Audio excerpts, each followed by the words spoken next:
ည9 နာရီထိုးတော့လိုင်းသုံးပြီးတော့အိမ်ကိုပြန်လာခဲ့တယ်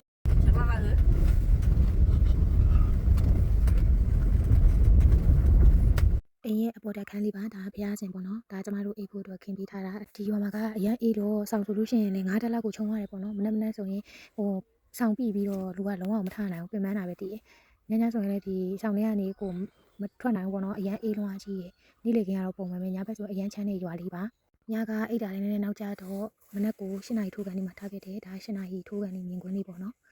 တော်တော်လေးကိုတားရတယ်ရှင်သူကမိမိရသေးတော့ဆိုလာလေးနဲ့တုံးတာဒီဘက်မှာကတအိမ်နဲ့တအိမ်နဲ့ကခြံဝိုင်းကအကျယ်ကြီးပေါ့နော်အများဆုံးဒီမှာစီးပွားရေးလုပ်တာကပြောင်းဆိုင်ကြတယ်ပြီးရင်ရှမ်းဆန်ဆိုင်ကြတယ်ပေါ့နော်စပားဆိုင်တာပေါ့ဒါအဓိကစီးပွားရေးပေါ့အင်းကကြတော့လမ်းမနဲ့နည်းနည်းလေးလှမ်းတဲ့အတွက်ကြောင့်မလို့ကားတန်တွေတော့စုံညံတာမျိုးတော့မရှိဘူးတိတိဆိတ်ဆိတ်အေးအေးချမ်းချမ်းလေးနဲ့နေရတာပေါ့နော်အိမ်မှာကဒီပင်စားပင်လေးတွေကိုအစုံကိုစိုက်ထားတာခြံထဲမှာဆိုရင်ပဲရွက်ပင်လေးလေးရှိတယ်ဒီပင်လေးကတော့ဘာပင်လေးတော့မသိဘူးတသွမိတ်ပင်လေးလေးရှိတယ်ပြီးရင်မုံရင်းစောတို့ရှောက်ပင်တို့ပြီးရင်ကမောက်တီပိန်းနေတီတရက်တီပေါ့နော်ပြီးရင်ကြံပင်တွေရောဆုံးရပဲခြံထဲမှာဆိုရင်လေဒီဘက်ကကျတော့ထင်းမီလေးတွေကိုအသုံးပြုတယ်ရင်တွေအိုးကတော့စနေရာဒီကိုတည်ထားတာပေါ့နော်ဒီဘက်ကလေးပေါ့ဒီကကျတော့လုတ်ပြီးထားတာကျမကောင်းကြီးကြီးရောက်ကြိုက်တဲ့ဆိုတော့ညကဒီဝါးလေးနဲ့ကောင်းကြီးကြီးတောက်လေးတွေကိုလုတ်ထားပြီးတော့ကိုကကင်နေရပါတော့အိမ်ထဲမှာကအဲ့လိုအပြောင်းမှုလေးတွေတို့ပြီးရင်ဝက်ပောင်ကြောက်လေးတွေတို့ဝက်သားလေးတွေတို့ဆိုမြင်းပြီးရင်အဲ့လိုမျိုးလေးပေါ့နော်မိကိုရိုက်ထားတာပေါ့အဲ့လိုမျိုးလေးအိမ်ထဲမှာချိတ်ထားတာတို့ရဲ့ဒလေးပေါ့နော်ဒီကကောင်းကြီးကကျမစားဖို့မြတွေမှာအကောင်းဆုံးပဲပြီးတော့ခုနကကင်ပေးထားတဲ့ဒီကောင်းကြီးကြီးတောက်လေးတွေကိုအတော်ကခွာပေးနေရပါတော့ဒီကောင်းကြီးကြီးတောက်ထဲမှာလေဘာရတာမှမပါဘူးနော်ဒါပေမဲ့တော်တော်လေးကိုဆက်လို့ကောင်းတာတူကြည့်ပဲအဲ့လိုပူပူနွေးနွေးလေးစားရတာပေါ့နော်ကျမတို့အရန်ကြိုက်တယ်ကောင်းကြီးကြီးတောက်တစ်ချောင်းကန်ပြီးတော့ရွာထိပ်မှာရှိတဲ့သူရဲ့အတော်အိမ်ကိုတွားလေခဲ့ပါတယ်အဲ့တော့အိမ်ကဒီလမ်းမဘေးမှာရှိရဆိုတော့သူတို့အိမ်နဲ့ဆိုရင်နည်းနည်းလေးလှမ်းတည်ရပေါ့နော်ဒါနဲ့ကျမတို့လည်းမနှက်ခင်လမ်းလျှောက်လက်စားနဲ့လမ်းလျှောက်ပဲတွားရဖြစ်တယ်ကောင်းကြီးကြီးတောက်တွေ့ရမို့လားအငွေ1000နဲ့တော်တော်ကိုစားလို့ကောင်းတာဒီထဲမှာပါအရသာမပါဘူးပေါ့နော်ဒါပေမဲ့အရန်ကြိုက်တယ်ကျမတို့ဒီရွာကိုလာမှဒီအရသာရတာပေါ့နော်ရွာထိပ်တော့ရောက်လာပါပြီမင်းမောင်ဆိုင်ဆိုင်ကြည့်နေရောဘာဖြစ်လို့လဲ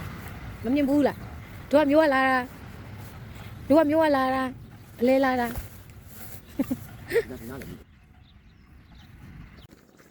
အိမ်ကြီးလက်ဆောင်နေရောနော်တို့လည်းလက်ဆောင်နေလက်ဆောင်ခွဲအေးအဲ့မစိုးနော်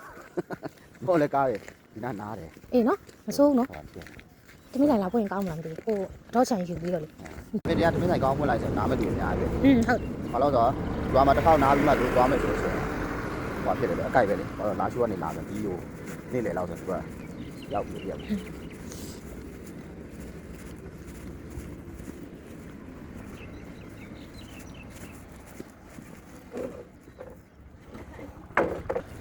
ညရောက်တယ်လေဟုတ်တယ်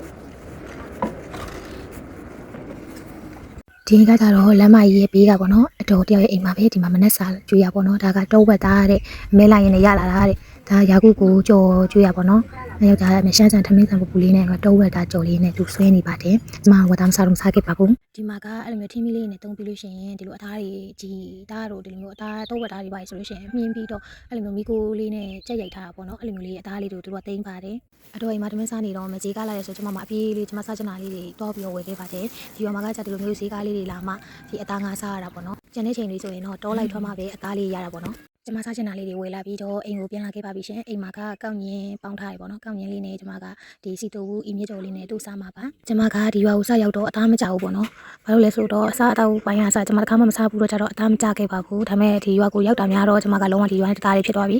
မနေ့စာကိုကောက်ညင်ပူပူလေးနဲ့ပေါ့နော်ဒီတူဘူးကြော်လေးဒီစီတိုဘူးလေးဒီအီမြစ်ကြော်လေးနဲ့တူစားတာလေးကကျမအတွက်ကတော့ကောင်းဆုံးပဲပေါ့နော်မနေ့စာစားပြီးရင်ကျမတခါမှမရောက်ဘူးသေးတယ်အိမ်နောက်ဘက်မှာရှိတဲ့ရေစိတ်ကိုတွားပြီးတော့ပတ်ကြည့်မှာပါဒါဆိုရင်နောက်ဗီဒီယိုမှာတင်တွေ့ကြမယ်နော်